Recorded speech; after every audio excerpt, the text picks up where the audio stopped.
Hi అండి, welcome to my channel Bhagyalakshmi పచ్చ. ఎలా ఉన్నారు? బాగున్నారా? నేను కూడా చాలా బాగున్నాను.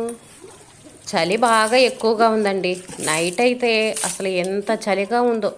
చలి తట్టుకోలేకే ఇంక ఇదిగోండి తలకైతే కండవ కట్టుకున్నాను. ఇంకా ఈ సంవత్సరం చాలా నయమనండి. ఇప్పుడే కొంచెం చలిగా ఉంటుంది. అంతకు ముందైతే కార్తీక మాసం స్టార్ట్ కాకముందు నుంచే ఎంత చలిగా ఉండేదో. ఇప్పుడు కార్తీక మాసం అయిపోయేటప్పటికే కొంచెం చలి అనిపిస్తుంది. ఒక బకెట్ నీళ్ళైతే కల్లాపి చల్లినట్టు చల్లేశాను. ఇంకొక బకెట్ నీళ్లు తీసుకొచ్చి మొత్తం గచ్చంతా నీట్గా పొలాల చీపురు తీసుకొని రుద్ది కడుగుతాను. కుక్కలండి బాబు, పాసులు పోసి ఆగమాగం చేస్తున్నాయండి. వాసన వస్తున్నాయి. సగం నైట్ గచ్చు కడగపోవటానికి మెయిన్ కారణం కూడా అది. నైట్ గచ్చు అంతా కడుగుతామా, ఉదయం లేచేటప్పటికి కుక్కలు పాసు పోస్తున్నాయి. అంతా వాసనగా ఉంటుంది. మళ్ళీ కడగాల్సి వస్తుంది. అందుకని ఎంత చలిగా ఉన్నా సరే నైట్ గచ్చు అనేది కడగకుండా ఉదయం ఇంకా నిద్ర లేచిన తర్వాతే గచ్చు కడుగుతున్నాను.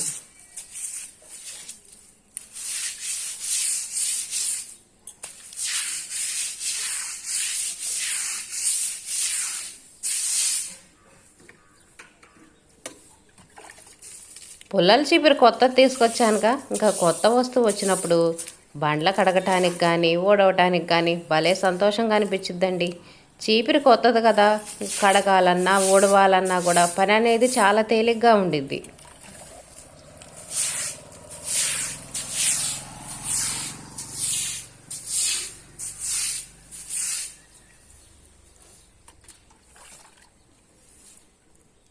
అంతకుముందు చిన్న చీపురుతో కడిగేటప్పుడు రుద్ది రుద్ది ఇసుకొచ్చేది. మనం ఎక్కడ నీళ్లు పోసామో అక్కడే చీపురుతో కడుగుతాము. ఈ చీపురు అయితే అలా కాదు. మనం ఒక చోట నీళ్లు పోసి దూరంగా నుంచోనైనా ఎంత దూరమైనా కడగొచ్చు.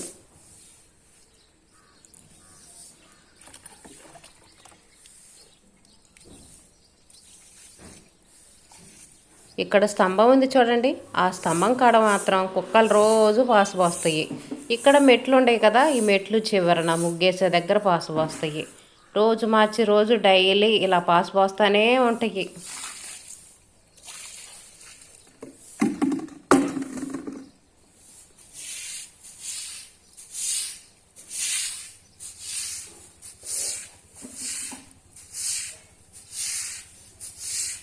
పైన గచ్చు కడిగిన నీళ్ళన్నీ కింద ఇలా రోడ్డు మీదకి వస్తాయి. పైన ఉన్న మురికంతా కిందకు వచ్చింది కదా, ఆ నీళ్ళన్నీ ఇంకా పక్కకు కొట్టేస్తున్నాను. లేదనుకోండి మురికంతా అక్కడ పేరుకొని పోయి ఆరిపోయిన తర్వాత అంతా మట్టి మట్టిగా ఉండిద్ది. ఇంక ఇదిగోండి సింపుల్గా అయితే ఇలా ముగ్గేశాను. ముగ్గు అనేది గచ్చు మొత్తం ఆరిపోయిన తర్వాత వీడియో తీస్తున్నా. తడి మీద వీడియో తీశాను అనుకోండి, ముగ్గు అనేది అంత నీట్గా కనిపించట్లేదు. అందుకే ఆరిపోయిన తర్వాత వీడియో తీశాను. ఈరోజు మాత్రం కడుగుడండి. వరండాలో పత్తేసాం కదా, అంతా మరకలు మరకలుగా ఉంది. గోడ నిండా అయితే నల్లంగా మరకలండి. ఇంకా అందుకనే వాటర్ పోసి నీట్గా కడుగుతున్నాను. పుల్లల చీపురు పెట్టి ఎంత రుద్ది కడిగినా సరే ఈ మరకలు అనేవి పోవు. కాకపోతే పైన కడుగుతున్నాను. మళ్ళీ పత్తి వచ్చిద్ది, రేపే పత్తి తీయాలంటున్నారు.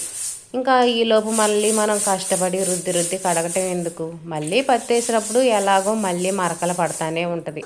అందుకనే అంత ఎక్కువ కష్టపడకుండా ఏదో లైట్గా నీళ్లు పోసి ఇలా చీపురు పెట్టి అయితే రుద్దుతున్నాను. ఈ మరకలు అనేవి పూర్తిగా పోవాలంటే మనం అంట్లు రుద్దుకునే పీచు ఉండిద్ది చూడండి, ఆ పీచు తీసుకొని కొన్ని నీళ్లు తీసుకొని ఇంకా మనం ఇలా కూర్చొని ఆ పీచు పెట్టి రుద్దుతుంటేనే ఆ మరకలు అనేవి పోతాయి.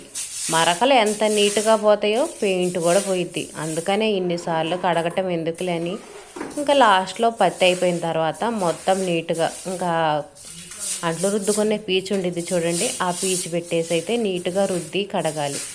ఇప్పుడైతే ప్రస్తుతానికి నార్మల్గా ఇంకా వాటర్ పోసే కడుగుతున్నాను.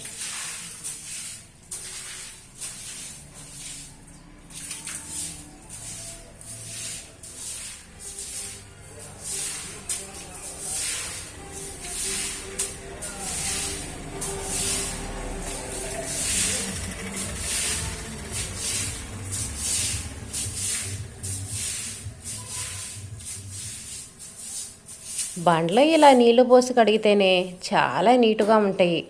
మనం మామూలుగా బండ్లు చూస్తే కర్రతో తుడుస్తాను చూడండి, అలా తుడవటం కంటే కూడా వాటర్ పోసి కడిగి తర్వాత బండ్ల దూడ్చే కర్ర పెట్టి తుడిస్తే బండ్లు అనేవి అసలు ఎంత నీటుగా ఉంటాయో, నల్లగా నెగనెగలాడుతూ ఉంటాయి. కాకపోతే రోజు వాటర్ పోసి కడిగి తొడవాలంటే మాత్రం కష్టంగానే ఉండిద్ది. ఇంకా అప్పుడప్పుడు ఇలా క్లీన్ చేసుకోవటమే. అందులో కొత్త చీపురు వచ్చింది, పని అనేది తేలిగ్గా ఉండిద్దని కడుగుతున్నాను.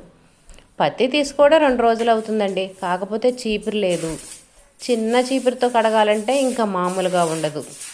పని అనేది చాలా కష్టంగా ఉంటుంది, నడువులు పోతాయి. అందుకనే ఇంకా కొత్త చీపురు తెప్పించి కడుగుతున్నాను. కొత్త చీపురి మహిమ ఇల్లంతా క్లీన్ అవుతుంది. చిన్న పుల్లాల చీపురుతో చూడండి ఇల్లు మొత్తం నీట్గా క్లీన్ అవుతుంది.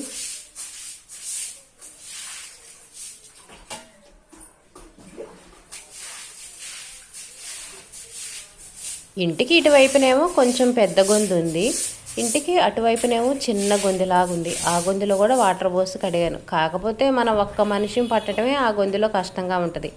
అందుకనే ఆ గొంతు కడిగేటప్పుడు మాత్రం వీడియో తీయలేదు. తర్వాత ఇంక ఇదిగోండి ఈ గొంతు కడుగుతూ వస్తున్నాను. ఈ తులసి చెట్టు ఉందిగా, తులసి చెట్టు కింద ఎన్ని ఆకులు రాలుతున్నాయోనండి, చాలా ఆకులు రాలుతున్నాయి. చెట్టు మాత్రం బాగా చూడటానికి పచ్చగా చాలా అందంగా ఉంది. కాకపోతే ఆకులు మాత్రం ఎక్కువగా రాలుతున్నాయి. ఒక్క చెట్టే కదా, ఎక్కువ ఆకులు కాదులేండి, ఏదో కొన్ని ఆకులు. ఇంకా రోజు ఊడ్చేటప్పుడు మాత్రం ఇంకా ఆకులన్నీ ఊడ్చి నీట్గా ఎత్తేస్తున్నా. గొంతు అయితే కడిగేశాను.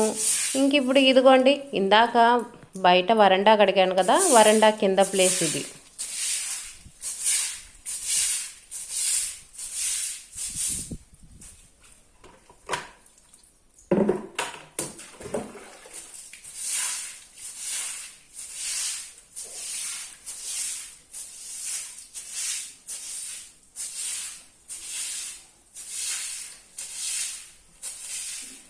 గడపలకి పసుపులు రాయాలంటే ఇదిగోండి ఇక్కడ గచ్చు కనిపిస్తుంది చూడండి, అక్కడే నేను పసుపులు రాసి బొట్లు పెడతాను. ఇంట్లో గడపలకైతే రాయనండి. ఇంట్లో గడపలకి పసుపులు రాయటం నాకు అంత ఇష్టం ఉండదు. ఎందుకంటే అవి పెయింట్ వేసి ఉన్నాయి. మళ్ళీ పసుపులు రాసామనుకోండి అవంతా తొక్కుతూ ఉంటారు. మళ్ళీ వాటిని క్లీన్ చేసుకోవాలన్నా ఇల్లంతా పసుపు పసుపు అయింది. అందుకనే ఇంట్లో గడపలకైతే పసుపు రాయను, కానీ ఇదిగోండి ఇక్కడ గచ్చుకైతే మాత్రం పసుపులు రాసి బొట్లు పెడతా ఉంటాను.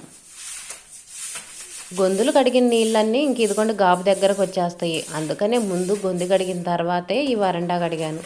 ఇంకా నీళ్ళన్నీ గాబు దగ్గరికి వెళ్తాయి కదా, ఇంకా గాబు చుట్టూ ఇదిగోండి నీట్గా కడుగుతున్నాను. ఇక్కడే రోజు నేను అంట్లు కడిగేది, బట్టలు ఉతికేది. బట్టలు ఉతికేసి ఇంకా అదిగోండి అక్కడైతే పెట్టేశాను. ఈరోజు కొన్ని కర్టన్స్ కూడా ఉతికాను. ఈ పని అయితే ఉదయాన్నే ఏం పెట్టుకోలేదులేండి. పిల్లలు స్కూల్కి వెళ్ళిన తర్వాత వంట పని అయిన తర్వాతే చేస్తున్నాను. ఇదేమో కసువు బకెట్.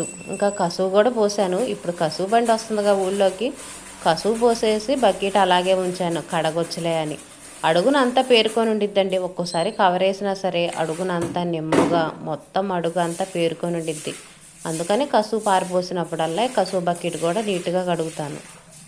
నీట్గా అంటే మరీ అంట్లు రుద్దుకునే పీచులేసి రుద్ది కడగలండి. కొన్ని వాటర్ పోసి ఇలా పొలాల చీపులతో రుద్ది కడుగుతాను. మళ్ళీ కసువు పోసుకునేటప్పుడు బకెట్ అనేది నీట్గా ఉండిద్దని. కసువు పోసేటప్పుడు అడుగున ఒక కవర్ వేసి కసువు పోసుకుంటే అడుగు అనేది అంటకుండా ఉండిద్ది. ఒక్కోసారి వర్షం పడ్డప్పుడు వర్షంలో తడుస్తూ ఉంటుందిగా, అలాంటప్పుడు అయితే పాడైపోయిద్ది. ఈరోజు కటన్స్ ఉతికానని చెప్పాను కదండి, ఇంక ఇదిగోండి ఈ కటన్సే. రోజు 2 ఉతుకుతూ ఉన్నాను. మొన్నేమో మంచానికి కట్టే దుప్పట్లు ఉంటాయి కదా, అవి ఉతికేశాను. టీవీ మీద క్లాతులు, ఫ్రిడ్జ్ మీద క్లాతులు అవన్నీ అయితే ఉతికేశాను. ఈరోజైతే మాత్రం కటన్స్ ఉతుకుతున్నాను.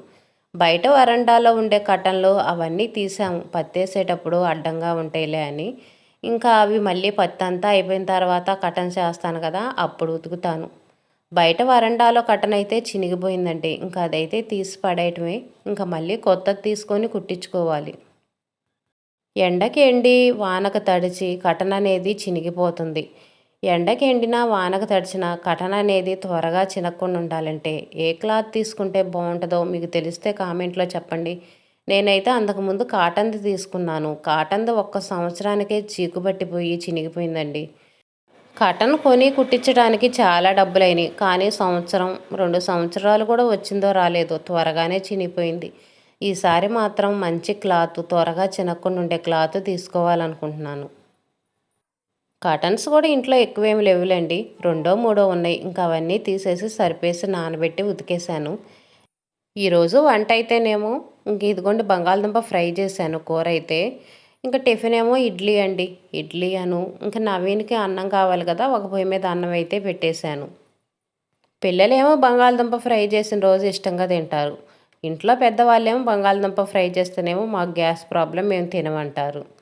ఇదేనండి ప్రాబ్లం. పప్పు వండిన రోజు బంగాళదుంప ఫ్రై చేసిన రోజు పిల్లలు తింటారు, పెద్దవాళ్ళతోనేమో గొడవలు. ఒకళ్ళు తినేయి ఇంకొకళ్ళు తినరు. ఏం చేస్తాం, ఎలాగోలా ఇంక అడ్జస్ట్ అవ్వటమే. బంగాళదుంపకున్న చెక్కు మొత్తం తీసేసి వాటర్లో వేస్తాను. కొంతమంది బంగాళదుంపలు కట్ చేసిన తర్వాత వాటర్లో వేస్తారు నల్లబడకుండా ఉంటాయిలేని. నేనైతే అలా వేయనండి. మామూలుగా నార్మల్గానే కట్ చేసి ప్లేట్లో వేస్తాను. ఎందుకంటే మరిన్ని బంగాళదుంపలు ఉంటేనేమో వాటర్లో వేస్తా కానీ ఇవి పావు కేజీ బంగాళదుంపలే కదా, కట్ చేయడానికి ఎక్కువ టైం పట్టదు. ఇంకా అందుకనే వాటర్లో అయితే వేయను. వాటర్లో వేసి అంతే డైరెక్ట్గా కూర చేసామనుకోండి, బంగాళదుంపలు అనేవి నీళ్ళు ఎక్కువగా ఉండి మెత్తగా అయిపోయిద్ది. కూర అనేది పొడి పొడిలాడుతా లేకుండా మెత్తగా వచ్చిద్ది. అందుకనే నేను కట్ చేసిన ముక్కలు మాత్రం వాటర్లో వేయను. ఈ బంగాళదుంపలు అయితే ఏం కావాలండి, కొన్ని ఎర్రగా ఉంటే చూడండి బంగాళదుంపలు, అవైతే మాత్రం త్వరగా పాడైపోయి నల్లగా వచ్చేస్తాయి. ఇవైతే మాత్రం అంత త్వరగా నల్లబడవు. ఇడ్లీ ఉడికిన వెంటనే ఇంకా కూర అయితే పొయ్యి మీద వేసాను. ఇంక ఇదిగోండి బంగాళదుంప ఫ్రై అయితే చేస్తున్నాను. ఇందులో కొంచెం ధనియాల పొడి వేస్తాను. వెల్లుల్లి కూడా వేయట్లేదండి. వెల్లుల్లి ఇప్పుడు చాలా రేట్ ఎక్కువగా ఉంటుంది. చాలా పొదుపుగా వాడుకోవాల్సి వస్తుంది. ఈరోజు చట్నీ అయితే చేయలేదండి. నిన్నటి చట్నీనే మిగిలింది, అది ఫ్రిడ్జ్లో పెట్టాను. ఉదయం నిద్ర లేచిన వెంటనే పిండి, చట్నీ, పాలు అన్నీ తీసి బయట పెట్టాను. ఇంక ఇదేనండి ఈరోజు వీడియో. వీడియో నచ్చితే లైక్ చేయండి.